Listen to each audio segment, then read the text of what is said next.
Hello and welcome back to the Lowdown, everybody. Joining myself and Mikey McCubbin today for the first time in a little while. It's Pete Smith. Hi, back guys. and back from abroad as well. Yes, this good weekend you were watching Barcelona in much better form than they showed last night against Chelsea as well. Yeah, they looked good. What a game! Looked good on Saturday, Yeah. beating Athletic Club 4-0. Helped out by sending off. But Lamine Yamal, to watch him in the flesh, obviously Chelsea fans got the chance to do that last night, and we'll feel that Esteval outdid him, didn't they? But but he was trying all his tricks and pulling plenty off as well. So yeah, the Barca fans back at the Spotify camp now for the first time in a couple of years. May 23, I think, was the last time they played there. So a bit of a party mood, fireworks at the final whistle, and it was all quite straightforward and easy for them. They actually went top of La Liga on goal difference, and then Jude Bellingham with his heroics got Real Madrid back top. But yeah, it's going to be neck and neck, I think, that La Liga title race. Does feel like it's going to go down to the last few games, doesn't it? I mean, what did you make of the stadium? I know it's not totally finished yet, but did it look impressive? It's impressive in its just size. It's like enormity. The third tier, the famous top tier, is still far from finished, but you can see already the structure of it reaching up into the sky, and it is just absolutely huge. But yeah, very much still a building site. I think the plan is for them to get up to the capacity of 105,000, which they want to hit at some point next season. So it's been a very long process, very expensive process for the club, but obviously the hope is that at the end of it they'll have a stadium like the Bernabeu, which is modern and plush and it generates huge revenue for them, which all these clubs need these days. Absolutely. And the fact they've had to either use Montjuic or their training ground, which I think only holds about 6,000, that's held them back financially for so long. So they were desperate to get in there, even if it's not fully finished. But yeah, amazing performance from Chelsea last night. Aside from that Ferran Torres chance, they're obviously just incredibly dominant. And Estefan, what a coming-of-age performance. And it felt like Chelsea now maturing into the side that Clear Lake Capital would have wanted to see on the back of that investment. But we're not going to touch too much on Chelsea today, if at all, because today we're fixing your club's biggest problem, I should say, this season. So we're focusing on 4 clubs that have struggled to differing degrees so far this campaign and picking out some fixes for their biggest problems. Mikey, let's kick off with the key talking point, probably the biggest talking point of the entire Premier League season so far. Liverpool's form. It's really not good right now, and there are a number of different factors involved, of course. It is pretty astounding. I think the last time they had fewer points than this at this stage of the season was 22-23 under Klopp. That's the only time in this kind of era since Klopp came in and then obviously Slot taking over that they've had so few points. They finished 5th that season. That's the only time since 16-17 that they've not finished in the top 4 in the end. So that is obviously worrying. Even more worrying is the fact that they're level on points with Man United. They're below Everton in the league table. The kind of psychological effects of that remains to be seen. And yeah, they just have so many problems all over the field, all fixable, by the way. And I think there's been a lot of overreaction as to Slot's position. We have seen him become a little bit more unstuck, a little bit more defensive in, with the press and, just his general manner. But, that's what happens when you're a manager at a top club and things aren't going well. And he's had a number of major challenges, a really destabilising summer, huge investment, obviously, in the squad. But, the tragic loss of Diogo Jota, of course, which we've spoken about a lot on this show. Like, we'll never know exactly, just how much that's affected this squad. We obviously heard Andy Robertson's very heartfelt interview after Scotland got through to the World Cup. So obviously that plays a factor, and then to add to that the fact that it is the striker situation has been a problem for them, with Isak not performing and Ekitike, generally being left on the bench for him since he's come back from his injury. That only compounds things. So there are a number of issues. Defence as well. I wonder whether they do go in for Gehi in January. I do wonder. Has been dreadful. Yeah, and I think it's not just been Konate, right? There's been games where Van Dijk hasn't been at his best, but you can't expect Van Dijk to be the best defender in the world every single week when, they've had problems at left back, of course, with Kirkes, and Robertson, probably will never be the left back that he once was. Frimpong's out at the moment. Conor Bradley, in theory, a great all-round right back, but again, his fitness issues over the last year means that he's never had a full kind of 3 months to really get to that level, and he's still really young. And then, there's no real backup to Konate aside from Gomez, with Leone out as well. So it's just, that's where I think structurally I have the most worries with Liverpool. I feel like the attack, at some point, it just has to work. And I think that is on Slot. I think the defence is a bit more of a tricky situation. I think that is more down to the recruitment in the summer. Like, I do think hindsight's a wonderful thing, but I do think if you just go 65, 70 million, overpay for Gehi in the summer and get him in before the start of the season, I do think we're looking at a much more solid Liverpool defence right now.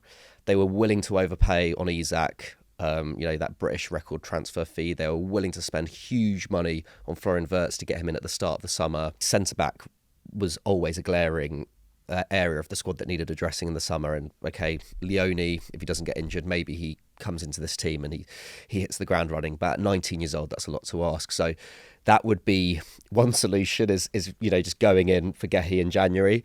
As for the attack, I think there is a conversation to be had around how Slot integrates Ekitike back into this team on a consistent basis.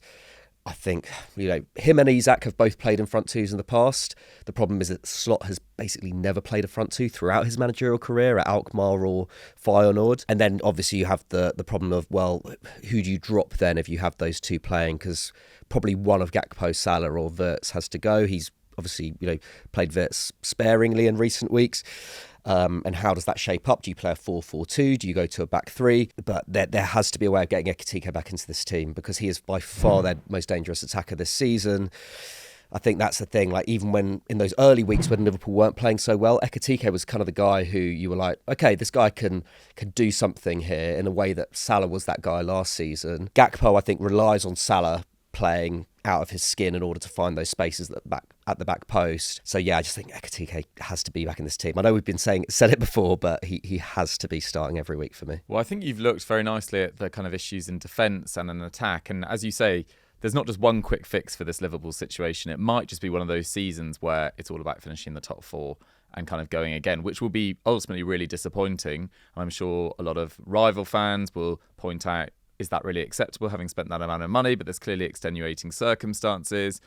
And I think right now, in this situation, I think they'd probably take top four if they could just shake on that now, because it does feel like a very competitive race for that fourth and fifth spot. I think this year, it feels like there's one outstanding or close to outstanding team in the Premier League this year, and then a lot of very similarly ranked teams. And it's still incredibly tight. A few wins and it could change the picture pretty dramatically. But I actually looked in midfield, because whilst I don't think Gravenberch has necessarily played his absolute best so far this season, and Szoboszlai's form, probably the only Liverpool player, can't really be faulted. But I think Alexis Mac Allister's drop-off this season has been quite clear to see. He had a summer off. It shouldn't really be about the amount of games played in comparison to Man City or Chelsea. They did have the entire summer off. You don't obviously know his own personal relationship with Diogo Jota, but it feels like every part of his game is kind of down right now, and that's reflected in his numbers. It feels like he's kind of playing within himself. I think you look at, it's not necessarily his passes completed per game. That's still a very solid number. His pass completion's the same as last year, but his progressive passes, his passes into the box, he just doesn't look like that elite player he did last year. And I think along with Declan Rice, Moises Caicedo, Gravenberch, he was probably in the top 4 or 5 midfielders in the league last year. And the drop-off has been really stark. His tackle success rate has fallen from 53% to 43%. It's clear that no one's really stemming the tide on the counter-attack. And so often, Liverpool's players and midfielders in particular seem to be caught in front of the ball, which is not just down to Alexis Mac Allister, but it does feel like a kind of issue that Slot needs to address quite quickly. And then his dribble success rate, no one of players to have attempted and completed 5 dribbles has completed less in terms of a percentage than Alexis Mac Allister. So that is really, really troubling. And in terms of who could replace him, it's again, similar to centre-back, it's not an area of great depth for Liverpool. I think most Liverpool fans were saying in the summer, we're not, blessed with centre-backs, we're not blessed with central midfielders.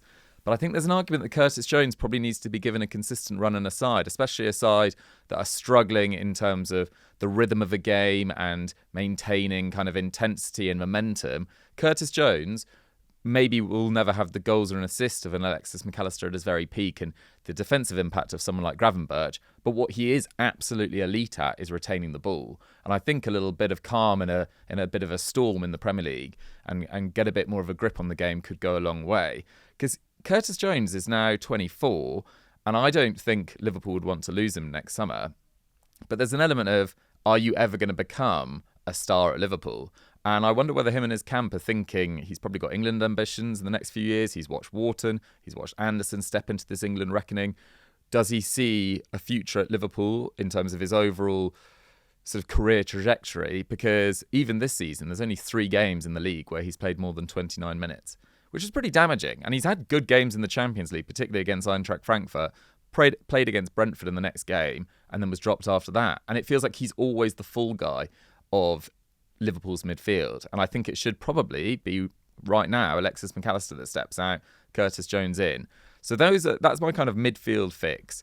And Pete, I don't know whether we're kind of giving Pete sort of overall say on what he thinks is the biggest issue. Yeah, well, I just want to jump in on Curtis Jones because I was just thinking when you were talking about him and what he's like on the ball. It wasn't so long ago he was doing sort of Cruyff turns for England. I think Lee Carsley was in charge and everyone's purring over what a brilliant player he was and unleashed by Carsley. And yeah, you talk about Mac Allister's numbers and just generally Liverpool's successes in duels and the intensity in that team at the moment. You think Curtis Jones is the solution to that? You know, the local lad who's so passionate about the team, who gives everything for that shirt every time he steps on the pitch. And I think he does bring quality to that pitch, to that team as well. You talk about moving away. I mean, Harvey Elliott is probably the example that might be in his mind as well. Another player who loved that club so much, but looked elsewhere for first team minutes, and of course, running down a dead end at Aston Villa, just can't get a kick there. So yeah, grass isn't always greener. I think for these young players, weighing up how much game time they're getting at Liverpool. It's telling that there's even been like some rumours about Elliott going back to Liverpool in January, which I can't see happening. You know, he got 2 starts under Slot last year. But ironically, with the form that Salah's been in, Elliott would have been quite a handy option off the bench. I think if Klopp was still in charge there, like he'd be playing a lot more, wouldn't he? Mac Allister, I think, had a bit of a disrupted pre-season. I think that's the reason that Arne Slot has given towards that, which I think might be a caveat for that. But just I think my view would be, you look at the recruitment in the summer, and I think we all sat here in the summer just sort of a bit starry-eyed at the players they were bringing in and the amount of money they were spending. When you actually look at it, you think, Frimpong comes in as a right wing back. They don't play with a right wing back. You know, where's he going to play? They bring in Wirtz, who's like a real number 10, which they don't really have that sort of small little playmaker on the edge of the box. That's not the style that they've had over recent times. They signed Isak and Ekitike, 2 players who play in the same position. It's pretty obvious that when you sign 2 players for such huge amounts of money, they're both going to want to play. There's an expectation to play them both. And you get this situation where Ekitike hits the ground running, but you've got to play Isak because you've paid so much money for him. And that's sort of the hole that Arne Slot sort of found himself in. And then Kirkes has looked out of depth, but, coming into a back line which is as unsteady as we've seen it for a long time. I think Konate's drop-off has perhaps been a bit of a surprise and not quite what we expected in the summer. But, all the talk about Guéhi, there must have been... You don't know how that might have affected Konate in terms of how he felt about his position in the team. But true. It just screams to me, 3-4-3, or 3-5-2, some sort of version of that where you can harness that power of Kirkes and Frimpong or Bradley on the right side, bombing down those flanks. You give a bit more support to Van Dijk, who, as Mikey says, has been struggling at times, but also gives either Konate a bit more support back there, or if Gomez can come on the right side of that centre-back pairing. Robertson can be on the left of that as absolutely, well. Exactly. In the defence, you can create a position where Wirtz can play off the front 2 or in a sort of more traditional number 10 position. I think it's that sort of creative idea that Slot's probably going to have to come up with and try out over the next few weeks, because everything else he's trying doesn't seem to be working at all. Yeah, I think it's tough because I do think, like looking into it, it's like Slot has just not played that kind of shape much in his managerial career. But it does feel like drastic times call for drastic measures. He's probably not lost 6 out of 7 games in a row in his career. He hasn't. It's been pretty good going for him since that Alkmaar season, that kind of breakout season for him. It is astounding just how much Isak's numbers have dropped off. I was looking into it just now, like 2 shots a game, which actually as a career low is pretty good. That shows that you're a pretty good striker. If 2 shots a game is your absolute lowest of your career, but that is not good enough for an elite level centre forward, and it is a career low.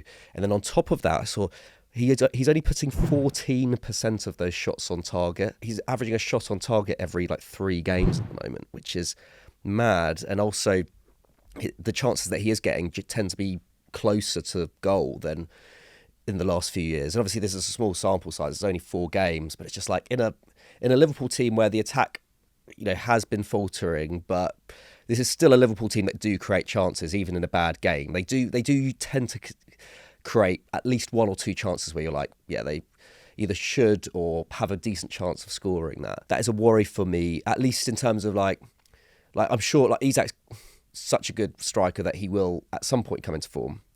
But if you're Arne Slot, how much longer do you gamble on that? How much longer do you say, I'm going to keep Ekitike on the bench and just bring him on if we need him on 55, 60 minutes and continue to keep faith with Isak basically because of the price that we paid for him?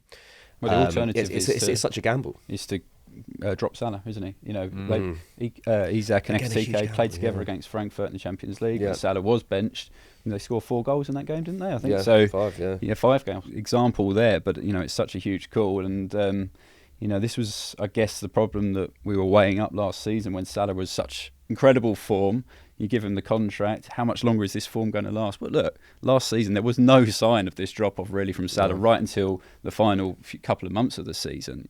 For so long through that season, he looked absolutely brilliant. Looked like he would carry on scoring for years to come for Liverpool. But I look at his position now. I feel like he's playing far too wide out on that right flank. My feeling was that in the summer that he should be given a more central role and become, not like Ronaldo, but in a similar way, focus on goal scoring rather than trying to dribble in or create from out wide.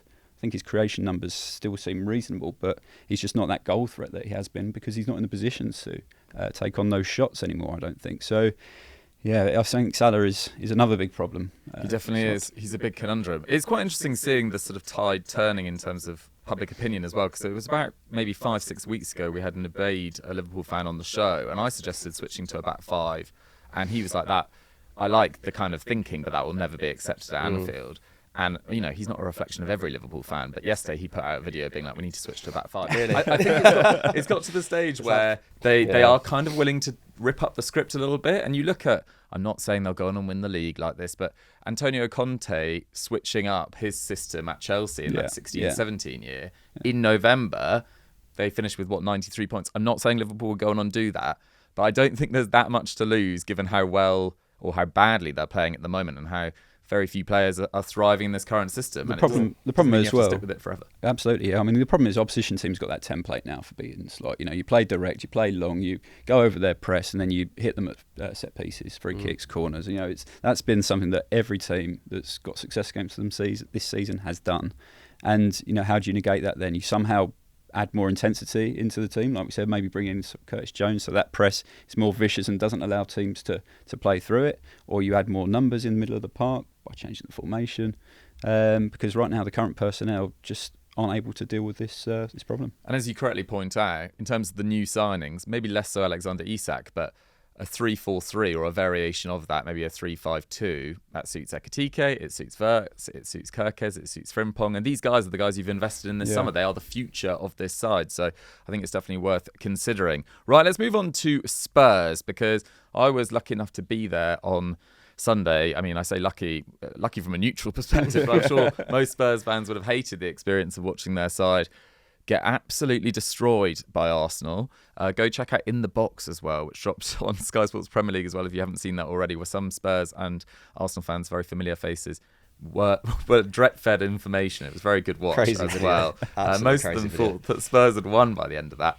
But either way, Spurs, there's clearly problems all over the pitch, whether it's a mentality, whether it's some selection issue. I actually think in the summer, we kind of underplayed the absence or the departure of Son Heung-Min, not because he had an amazing year last year. I mean, ultimately, he was 33. It was his worst ever season, I think, for Spurs. It was the sign of a clear sort of decline, not just necessarily in his numbers. I think he still finished the season with 11 goals and 12 assists, which you do have to replace. But in terms of his just impact on a game-by-game basis, it was clear that he was a fading power. But the players that came in, Kudus clearly came in to play on the right-hand side. Xavi Simons was not a panic buy, but he was definitely not necessarily the original plan. They wanted Eberechi Eze. How did he get on? Yeah, well, exactly. And then they wanted Nico Paz. They eventually settled on Xavi Simons. I thought that Xavi Simons might play a little bit more on the left-hand side, but it feels like it's Odegaard that's really been entrusted to do that at the moment. I think he looks like he could be a very good player, but he's probably not anywhere close to Son's peak. So I think it's clear that they probably do need a left winger in January. There's a few players that you can look at, but in terms of Spurs' underlying attacking numbers, I thought some of these were pretty startling. So they rank 15th for XG created. That's between Forest and Sunderland. And anyone that's watched that much of Sunderland this year know that, as solid as we are, not necessarily the greatest entertainers. 19th for shots per game, Crazy. Only ahead of Burnley. So this side does need an attacking injection of enthusiasm, ability, and ready-made sort of impact, because this is the first window that we'll ever have come across where Daniel Levy's not calling the shots. Do they see this as a great opportunity to splurge £65 million on someone like an Antoine Semenyo, who has had a down last few weeks, let's say? I mean, he was kind of ill in the build-up to the game at the weekend. I think he's back fit to play Sunderland this weekend. He's not necessarily been as entertaining as he was in the first few weeks. I mean, he was the best player in the league from the first month, he wasn't was he? Absolutely sensational. And he's still on 9 goals and assists in 11 league games. And I think he's about 12th for shots, total shots this year in the Premier League, but 4th for shots on target. This is a guy that feels like he could thrive in a Spurs system as well. He could thrive in any system, because I think he's got that explosive ability to beat a kind of settled defence. But if you're playing in transition, Kudus and Semenyo on either side feels very, very effective indeed. In terms of if you couldn't get Semenyo, say a Liverpool if they're panicking, or maybe an Arsenal. There's Arsenal fans that I've seen online talking about how they could do with Semenyo as well. If you can't get Semenyo, again, it depends what sort of bracket you're operating in. Obviously, someone like a Nico Williams is probably the dream, as kind of badly as he's played in the last 18 months by his own exceptional standards. I don't think you're going to get a Nico Williams. You're probably not going to get a Kenan Yildiz. Does he leave Juventus for Spurs right now? Absolutely not. I wouldn't have thought. Way too expensive as well, I think. Yeah, so again, I thought of alternatives. I thought of Malik Fofana at Lyon, but he's not had necessarily the best season so far. Again, he's a 20-year-old. Is that an immediate upgrade? I've kind of been a little bit scarred by Florian Wirtz as well, because I thought it was just a nailed-on success story. And if a mid-20s player with so much experience, both for Germany and in the Bundesliga, struggles to this extent, I'm quite nervous about suggesting a 20-year-old who's thrived in Liga or the Bundesliga, as much as I respect those leagues. Akliouche was one. Akliouche was one they were definitely interested in the summer. I always think he's a little bit more of a 10 than an actual winger, though.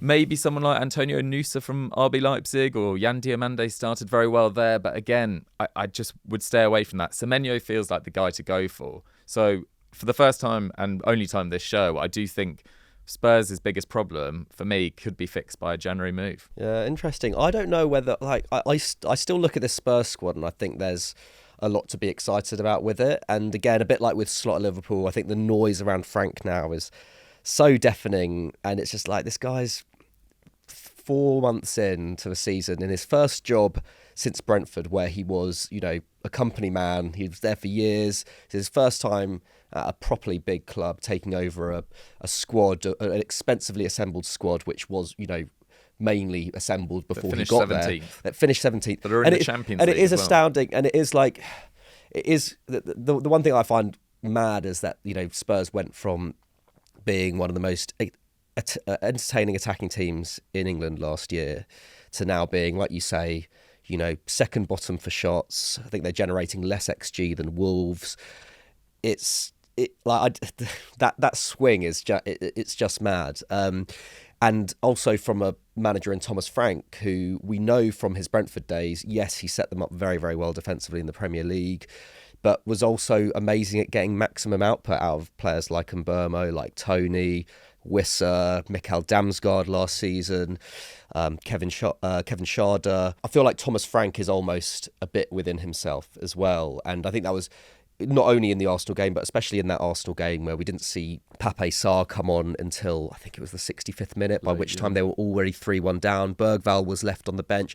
Xavi Simons, of course, came on at half-time, but people were hammering him in stadium. Yeah. He was actually Spurs' most impressive player in that second half. Well, Xavi Simons, at least he was taking initiative and really going for it. I feel like so many Spurs players were playing very inhibited. Yeah. And I think also Solanke being out, whether you think he's the long-term vision for Spurs or ever going to be necessarily good enough to put them into, I don't know, regular trophy contention. They did spend £60 million on him. Yeah, the injury to Solanke's been massive, hasn't it? I think that was a big part of last season as well. He felt so integral to how that forward line would operate in terms of pressing, winning the ball back in dangerous areas, and then getting on the end of cutbacks. Whereas, they don't really have a real natural number 9, even though they've got Tell, Richarlison and Moani, who can all play there, but they're not, that's not their real natural fit. I think Richarlison, maybe the Richarlison of 3 years ago, I think you'd trust more at number 9, but I know he's been frustrating Spurs fans as well. But even Xavi Simons, I think, he's obviously had a difficult start as well. But we kind of know we generally know what Xavi Simons is from his career so far. Amazing attacking output if he's used correctly, but ultimately, he is a bit of a luxury player. You can't just expect him to do all the ball progression, and that's where I have a problem with this persistence with Bentancur and Palhinha in midfield. Palhinha, obviously, amazing defensive numbers. That's what he's there for. Bentancur is not as good a ball progressor as either Sarr or Bergvall. He actually. His defensive numbers are lower than Bergvall, not much better than Sarr. Again, Bentancur on his day, I think is a great midfielder and has great all-round ability. But I just think Sarr and Bergvall both are far, far more exciting in terms of propelling your team up the field. And in that Arsenal game, I can understand why Frank started that team, but the inaction to change things when they were 2-0 down or even 1-0 down. I think, it's a bit worrying, and it's just I don't know. I'm not too worried for Frank.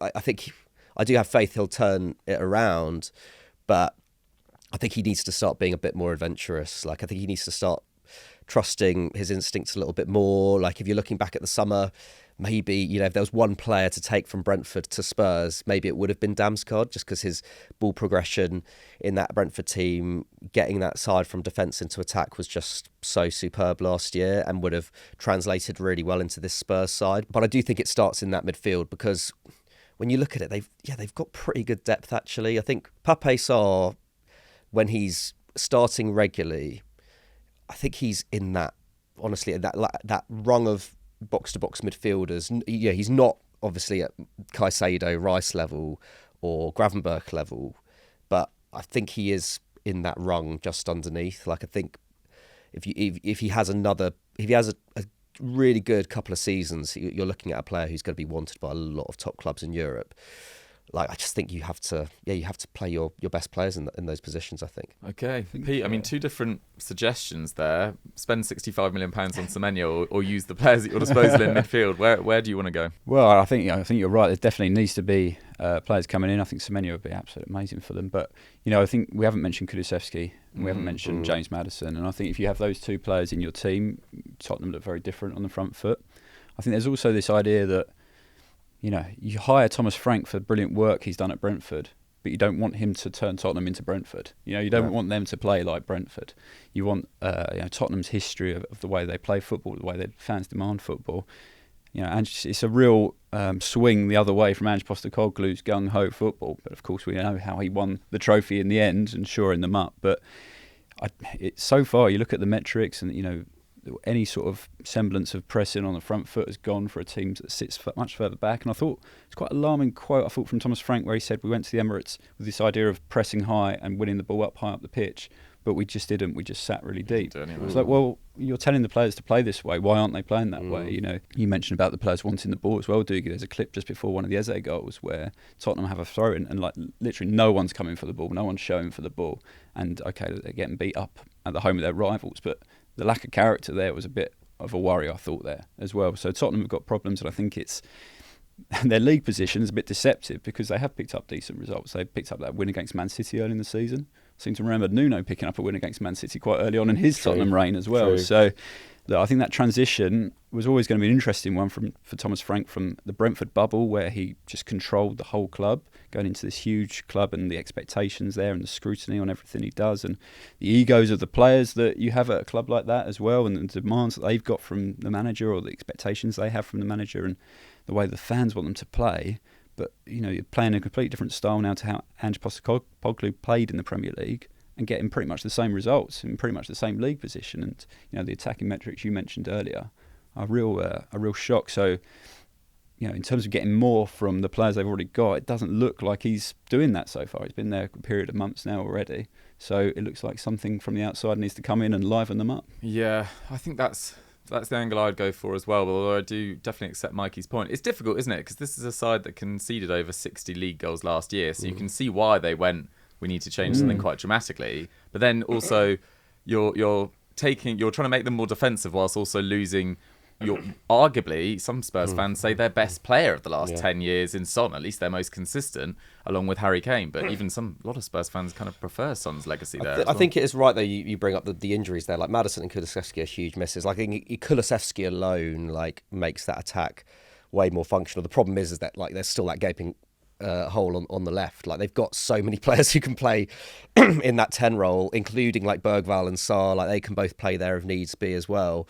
So like when Maddison and Kulusevski are eventually back in the squad, like then how do you balance that attack? Do you put Kudus on the left where he wasn't necessarily at his best last season for West Ham, but then you kind of want Kulusevski to be central or wide on the right? Yeah, it's an interesting one. I think, like I was looking up, Kudus still leads the league for crosses into the box. Which is like how on earth are Spurs, they're overperforming there actually, but how are they generating so few chances when they've got someone who is putting the ball into the box that much? A little bit troubling. Spurs fans, let us know what you guys think is your fix for your troubling form. Although, let's see how you go tonight against PSG. Not probably the best fixture to have going into a difficult December period. Right, let's talk about Man United. Man United, wow, that defeat against Everton was really sucked your soul away, didn't it? I'm not even a Man United fan. It just feels like every time they make progress this season, every time you think, 2 steps forward, it's at least 1 step back. And I think Man United, there's obviously an overall picture about Amorim's long-term future of the club, especially if you look at their home record under him against sides you'd expect them to beat. It's been a troubling sort of period for a long, long time. I mean, defeats to Forest, Bournemouth, Newcastle, Brighton, Palace, Wolves, West Ham, Arsenal and Everton at home. So like Everton, West Ham, Wolves in there. Forest. It's really, really troubling. And it's really, really tight in the middle of the pack. A win would really change the momentum. But we've seen a number of false dawns. And if we are trying to work with Amorim, I think that is a question going forward. But it does feel like the club want to back him. And they have generally stuck by managers very loyally, I would say, given how much they've struggled over the last 10 years or so. I think you need to release the shackles a little bit more in possession. Watching them on Monday, and I know you're missing the dynamism of Sesko, and I know he hasn't started particularly well, but he is at least adding a lot of pace and attack. You're missing the dynamism of someone like Cunha, who's kind of, I know he hasn't had the numbers, but he's definitely putting this team on his shoulders at times and just dribbling and going for it. And you're missing those players. But how rigid it looks, how undynamic it looks in possession. And primarily, I think in very simple terms, you've got 5 defenders on there. You're probably starting Casemiro as well. Someone in that defensive line needs to take more initiative. Dallow's never been a massive dribbler at right wing back. Ahmad can be, for sure. But on the left-hand side, Patrick Dorgu, first full season in the Premier League at least, and feels like he's still a work in progress. So you're kind of looking along those 3 centre-backs, and De Ligt, I think, is much more comfortable in that central role. Yoro hasn't necessarily started the season particularly well. But I think you can ask a little bit more of Luke Shaw in possession for sure. I mean, at the moment, he's completed 1 dribble this season, 3 passes into the box. I feel like he is someone that could break the lines and drive forward. We've seen him do it for England for a number of years when he has been fit. He's now been fit. He's played every game so far this season. It's not a fitness problem. You've got to start showing a little bit more initiative in possession, because at the moment it's basically Bruno Fernandes or nothing in terms of deep ball progression and someone taking a risk. So I don't know whether you agree, Mikey, but I feel like Luke Shaw could be the kind of possession key. Yeah, I mean, Gary Neville was getting increasingly frustrated with him on Monday night, or not necessarily just at Luke Shaw personally, but the use of him. He was very keen to see Shaw pull out wide more and bomb down the left flank. It's a difficult one, Shaw, isn't it? Because yes, like he has been fit all of this season, but we saw I think it was the 2021 season when he was arguably the best left back in the Premier League, and what ensued was like a couple of years of, really shoddy fitness, I think, because he was basically being relied upon too much, playing 90 minutes every single week at left back and basically having to do all of Man United's ball progression back when Bruno was, of course, playing further forward. So I think, like with a lot of Amorim's choices in defence and in-game substitutions this season, a lot of it has been about managing players' fitness. But when you're playing only Premier League football, you're not got any European games on. I think you can take a few more risks. It would be interesting to see him play in more of a wing-back role. I guess it'd be interesting to see if once Maguire's back, whether he'd do that. But I don't know. So yeah. Oh yeah, he's about to come back, isn't he? That's the more natural fit. I think the most worrying thing about the Everton game, because I think actually by the end of the match, and it was against 10 men Everton at Old Trafford, this is what you'd expect from a Man United team, but they created enough opportunities to win that game. De Ligt fluffs that chance late on. Pickford makes an amazing save. Amazing save from that Xerxes header. Again, I think if Sesko's on the pitch, surely some of those crosses reach him, and he's got a much more powerful head on him than Xerxes. I mean, he's just a more powerful player in almost every respect than Xerxes. And yeah, I did feel for him with Cunha and Sesko being out. Having said that, the fact that just two attackers being out makes that United attack look so much more thin, points to the fact that this is still a work in progress in terms of like building this Man United squad. But nevertheless, I just think when you look at that lineup at the start of the game, it's like, why is Mount not playing in the left 10? Why are you still trying to shoehorn Mbeumo and Ahmad as the two 10s? Even though Mbeumo, in the end, when you look at the average position on the pitch, Mbeumo was spending much more time pulling out into the right half space. Ahmad was also in the right half space. Xerxes, I think his average position was about the same as Bruno Fernandes. It's like Dougie was spending more time in the attacking third than he was. Mbeumo's the only one providing any kind of play where you're trying to stretch the defence. And I just think, maybe just try something a little bit more out of the box. Why not put Mbeumo as the striker, have Mount on the left, even have Bruno as the right 10 and get Ahmad back at right wing back? Because like you say, Dougie, there's just nothing coming from there if Dallow's there. The way that Amorim played at Sporting, those wing backs were like attackers, and Dallow just isn't that. He's a kind of 1 in 5 games player. He'll be like that, but you can't rely on him every game to be providing that attacking threat. And then maybe we'll see Kobbie Mainoo actually come into midfield and provide a bit of dynamism there. I think that's how you get around this. And also, I think Amorim needs to start doing this as well, because Mbeumo, Ahmad, and Mazraoui are going to be at the AFCON pretty soon. And he's going to have to find a solution to that. Like Mazraoui and Ahmad, two of the players that he's relied upon at right wing back this season.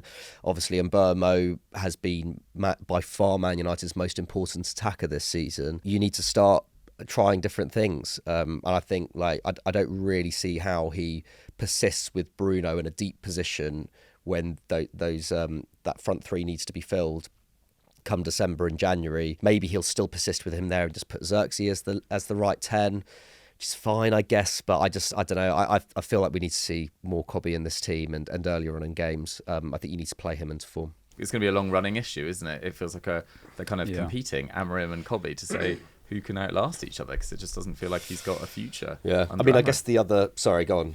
No, that was kind of it. I mean, Pete, I don't know whether you've got any further thoughts about Man United, or whether you think it's more of a Shaw or a midfield or a 10s issue. I think it's almost just a bit more elusive than that, because I think if you look across the pitch, every player that they've signed for millions and millions of pounds over these last few years. Don't forget, Amorim had £230 odd million spent on this team in the summer, so they all come in with good reputations, but as you say, it's pretty much Mbeumo's the only one really looking like a top player at the moment. I just think it's a confidence thing. I put together, so that defeat to Everton was on the first anniversary of his first game in charge, Amorim, the draw with Ipswich. So I put together a piece around the good, the bad, and the ugly, or the very ugly moments. How even was that Arsenal? Yeah. Well, that's the thing. You look back across that time, and you're really scratching around for good moments. At that point, they were on this 5-game unbeaten run, which was sort of, fading a little bit from the excitement of the 3 wins in a row. And you look back and you think that's pretty much as good as it's been for Man United under Amorim. There were a few good results in the Europa League, that crazy Lyon game, but against Athletic Club and Real Sociedad, they at least had convincing wins in those matches. 2-1 last year. Exactly. They had a City victory when Ahmad turned it around late on, didn't he, at the Etihad? Obviously beat Liverpool at Anfield this year, which, historically has been so difficult for them, a huge celebration for them, that game. But beyond that, you're really struggling. And I mean, I just think it becomes a confidence issue that when it starts going against them, these players are suffering. And but when your manager said you're probably the worst team in the club's history, and messaging like that's gone around the club, and can you imagine that on a day-to-day basis? What are the messages he's sending them through the day in training, in meetings, about their quality, about the quality of the teams they're facing? And we appreciate his honesty. It gives us good headlines in the media. But sometimes I wonder about Amorim and the way he's managed this. And they go to play Crystal Palace this weekend. So this idea that the formation doesn't work, or you can't be successful in the Premier League with a back three, Oliver Glasner's making an absolute mockery of that. Losing key players every summer. Yeah. Exactly, absolutely. And you look at what Glasner's done there with Crystal Palace and the way they play, and it's complete contrast with what Man United do. You're talking about energy and dynamism in a team. Well, Crystal Palace have that with Munoz down the right flank in particular. Obviously, Mitchell as well on the other side. Sarr, absolute perfect example of how you can play that right-sided number 10 role. Yeah. And whoever they rotate on the other position, it's not always, Kamada can play there even. It's someone who's less familiar with that role. But it's through good coaching and through belief and confidence in the system, belief and confidence in the manager, that they go and have these fantastic experiences, Crystal Palace. And I think that's some reflection for Amorim maybe 1 year into the job on what he's done and the way he's gone about it would be necessary. I do think the stylistic thing is a bit of an age-old Man United problem, though, in that this season, at least in the first couple of months, I've not looked into the stats since then, but I'm pretty sure they still ring true. Any game in which Man United have had less possession, they've generally at least not lost or won. Yeah. And in games in which they've dominated possession, including against Man City, somehow they've lost. Still don't know how they held more possession than Man City in that game. But this team, it's still cut out relatively well to play in transition. But when you're playing against Everton at home and they're down to 10 men, you are going to be given the ball and told you need to control this game. United just don't. They're not capable of controlling games, and that how do you force teams to give you those transitions? I think that's where Glasner has been superb at Palace. And I do wonder, again, is it a personnel thing still? Is it, if United would sign Munoz somehow, would that transform them? I'm not so sure. There's a lot of talk about Elliot Anderson, who's obviously a brilliant midfielder, but he feels like more of a Casemiro replacement in the long term than anything else. You'd say the same about Adam Wharton. Does one player coming in actually we've been here fix before with United the saviour of Man United as well? Yeah, it's a lot of pressure. We spoke a lot about Baleba in the summer. It's still, I think, in many ways, stylistically, Baleba still kind of feels more natural for this Man United setup than Wharton or Anderson, just because he's more of a ball carrier. But of course, we've seen, he's been out of form this season. I wonder whether United will kind of come back in for him next summer when his valuation is perhaps a little lower. But Ugarte comes in, and he's got this history of Amorim at Sporting, and he's got the metrics or the attributes you think they need in there in terms of his tackling, the way he gets around the pitch, like a dog chasing around the pitch, winning the ball back for his team in his previous teams. And then I think there was a quote last season from Amorim where he turns around to Ugarte and says, "You're not the player that I recognise or that I've seen before." To be fair, Amorim was happy to sell him to PSG when he did, obviously for quite big money. So I kind of, it's not like he was Amorim's player to bring into Man United. He was already there by the time he got there. So I kind of sympathise with him in that sense. But do you want to hear a crazy Ugarte stat? Okay, this is accurate prior to their game against Everton. That with him on the pitch, without him on the pitch, United averaged 2 goals per game, or 2 goals per 90, and 1 goal against. Pretty solid. Yeah. With him on the pitch, that drops to, I think it's 1.4 goals per game, so down from 2 to 1.4. And with him on the pitch, it goes up to 3.2 goals against per game. That's mad. Or per 90. But I think that's also to do with, that's not, I don't want to start bullying Ugarte on this show too much, because I do think you have to take that in the context of when he comes on in games. Well, first of all, when he comes on in games, but also is that just due to how brilliant Casemiro has been? I think Casemiro has, I know we've praised a lot Mbeumo a lot. I think quietly Casemiro, you could argue De Ligt as well, but I think Casemiro probably has been Man United's most important player this season. We look back at the summer, Dusan Vlahovic was available for a cut price fee from Juventus. If you look back then, it's should United have not spent the money they did on Sesko, gone for a cheaper striker who doesn't have as much upside, but then spend more money on the midfield. I just still wonder whether United need a backup, like a backup to Sesko, who's a bit more similar stylistically. But maybe that's just a bit short-sighted because I've just watched that Everton game and it was just difficult to watch Xerxes play there. Maybe that's a bit short-sighted from me. But I do think there's still work to do transfer-wise. Fair enough. Man United use it as a therapy session, the comments. Right, let's talk about Man City now. Compared to the 3 previous teams we've mentioned, they obviously aren't struggling nearly to the same extent. Although, doing a bit of digging, they've lost their last 2, obviously, against Newcastle. That can happen. They lost against Bayer Leverkusen, heavily rotated side, although that did still surprise me. Although Bayer Leverkusen's form since Hugo came in is actually really, really impressive. They've only lost against Bayern and PSG.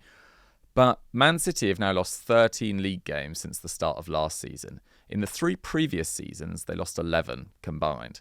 So it's a long-term malaise at that club, and actually on track right now for 69 points, which is even fewer than they got last year. I think it's Arsenal are currently on track for 92, and then just the drop-off to Chelsea and Man City is obviously quite considerable. Obviously, a lot can change. We're only 12 games in.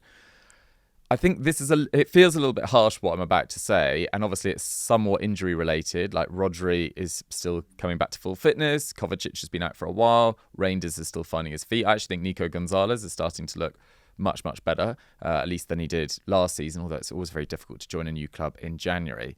But I think Bernardo Silva has been quite disappointing so far this season. And look, he has been a phenomenal servant for not just Man City, but Monaco before that for a number of seasons now. He's played at least 40 games per season for the last 10 years. Across his last 8 years at Man City, he's missed 13 games with injury. The guy plays and plays and plays, and I think it's now having a little bit of an effect. The only midfielder in the Premier League to average fewer shots per 90 than him is Wolves' Andre.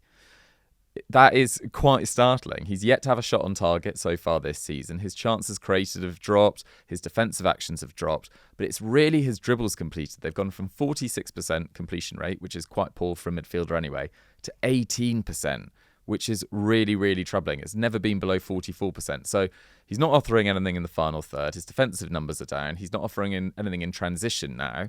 And I think you probably just need to give the keys to this midfield to the new generation. And I think whilst it's tempting to use Bernardo Silva because he's clearly one of the more experienced players of that squad, he's part of the sort of, I was going to say the hangover, but the glory days of what went before. Well, yeah. And Tijani Reinders has been a little bit up and down. I think struggling to not necessarily get to the grip with the pace of the Premier League, but continually exert influence over a game. I think he's been quite good in the final third at points, but he now hasn't scored, I don't think, since the opening day against Wolves. So that's a little bit troubling. Cherki's obviously been out. Foden has been very up and down. I think he's had some exceptional games, so it feels like he's going to be used deeper going forward by Guardiola as well. So maybe it feels a bit harsh, but I think Bernardo Silva being phased out a little bit more than he has been, and I get that it's been because of Kovacic and Rodri, I think that would help the side right now. I think Bernardo Silva's an interesting one because you mentioned like the old guard, and Pep during last season felt like he'd... with like Gundogan, felt like maybe he shouldn't have brought him back when he did. Or I think lots of people 1 year too many. The summer before were saying that was probably one of the signings of the summer to get him in on a free with his experience. But after the Liverpool game, City won 3-0. Bernardo Silva, I think he was captain on the day, but he played the whole 90 minutes. And I think that leadership on the pitch was something that Guardiola noted afterwards and really praised, and what he loves about Bernardo Silva and how he's basically a mini Pep on the pitch, the way he organises the game and the way he plays. He's the perfect sort of Pep Guardiola player in that way, and that's why he's had such an amazing career, particularly at City under Pep. But you're right, it's about that transition now, and it does feel like City are in a transition, but it's just how good are those players that are coming in and how able are they to take on that mantle and get to the incredible standards that we know they've been at before. And over those recent winning games that they put back to back, you can start to see that and feel that grinding into action, that machine, that Man City machine, which we know that once it gets going in the second half of seasons, it can be just steamroll the opposition, can't it? But you do feel that it's the Newcastle game. Yes, Haaland had big chances in that game, but again, big changes, as you mentioned, Dougie. I think it was 10 changes against Leverkusen, so maybe we should take that result with a little bit of pinch of salt, but then start to question, well, what about the depth of that team? This is a team that okay, they didn't go as far as they wanted to, but they did play in the Club World Cup, so it disrupted summer. And like Chelsea, they will feel the exertions of that. Guardiola's already talking about the relentlessness of the weekend, midweek run of games they've got now coming through this winter slog. So are those players that he's going to need to step in of the required standard? Well, the verdict from last night is not really. Mm-hmm. So, does that Man City team have the quality, the depth, the youthful dynamism, the experience to really go the full distance and challenge an Arsenal team which are just so consistent and know what it's all about now, having gone so close the last few years? Also, just a dream weekend for Arsenal, wasn't it? Amazing. The chance potentially where Tottenham could frustrate them, and then a game where you expect Liverpool to beat Nottingham Forest at home, you expect Man City to win at Newcastle, albeit a tricky game. Instead, Arsenal put 3 points onto their lead over both those sides. Absolutely. And another point just about Leverkusen, you talk about Man City making a lot of changes, but Leverkusen, Andrich was suspended, probably their key midfielder. Tapsoba, their most experienced centre-back, was suspended as well. So Leverkusen weren't at full strength, and they're integrating a number of new players after losing 7 of their key men in the summer. I thought it was a really surprising result, if I'm totally honest. Mikey, what did you kind of pick out from City? Yeah, I think, echoing Pete's thoughts, to be honest, it's hard to be this City team right now where you're constantly being compared to the Pep teams of the past, where it's like these are some of the best English sides we've ever seen. And you've got an Arsenal side which, yes, they had that blip last year, but otherwise have improved year on year and have had the most steady and solid recruitment of any team in the Premier League over the last few years. I think like this summer, just, it felt like all of that kind of recruitment drive really came to fruition, which is pretty impressive given that it was Andrea Berta's first summer after years of Edu, for him to come in and be like, I'm just going to finish what Edu kind of started and almost messed up the previous summer. Like, it is so impressive, the squad that Arsenal have now in terms of depth. And you look at this Arsenal side now and you're like, Arsenal probably could rotate in the Champions League and still play the same type of football and win games in a way that Pep's Man City used to be able to do. I think it's hard.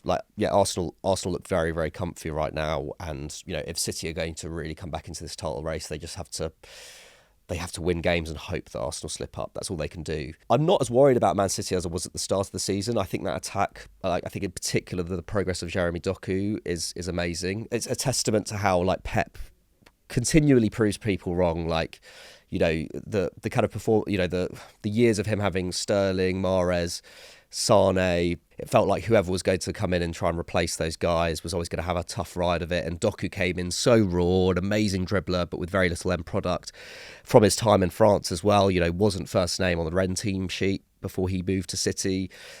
And Pep's taken him on, and he's turned him into someone who I think in the next couple of years could be one of the best wingers in world football. In fact, I think he's playing, at the moment at least, like one of the best wingers in world football. And then you look at Phil Foden's, mini revival this season as well. That's very promising in a World Cup year. Obviously, Haaland is Haaland, but I think it's almost a little bit like Arsenal with the they score so many goals from set pieces. It's like City, it's all Haaland. It's like, well, yeah.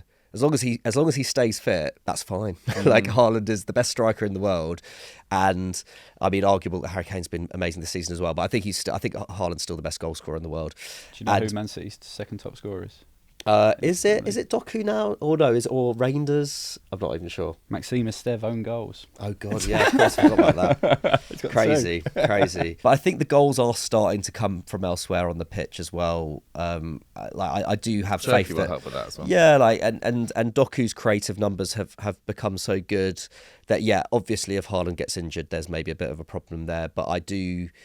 Yeah, I do back them to work it out. I think attacking wise, I think City are basically fine. I think it's more in defensive areas, especially when Rodri isn't playing, that they could shore up a little bit still. Donnarumma has had some amazing games this season, but also his inconsistent cross claiming, I think, was a bit of a factor in that loss to Newcastle. I almost feel like James Trafford deserves a bit of a run in this team again. I know he played against Leverkusen, but maybe I'm being harsh on Donnarumma there. But I think defensively, I think a lot of City fans have said it as well. If there's one area that I think they could maybe change up a little bit, is maybe bringing Kusanov in at right back. I think Matheus Nunes is is quite a big part of their build-up from right back. But I just think with Nico O'Reilly now sitting quite comfortably at left back, and he is so capable on the ball because he's, by trade an attacking midfielder, almost a bit similar to like how we saw Zinchenko at Man City back when he was in his best form for them. I think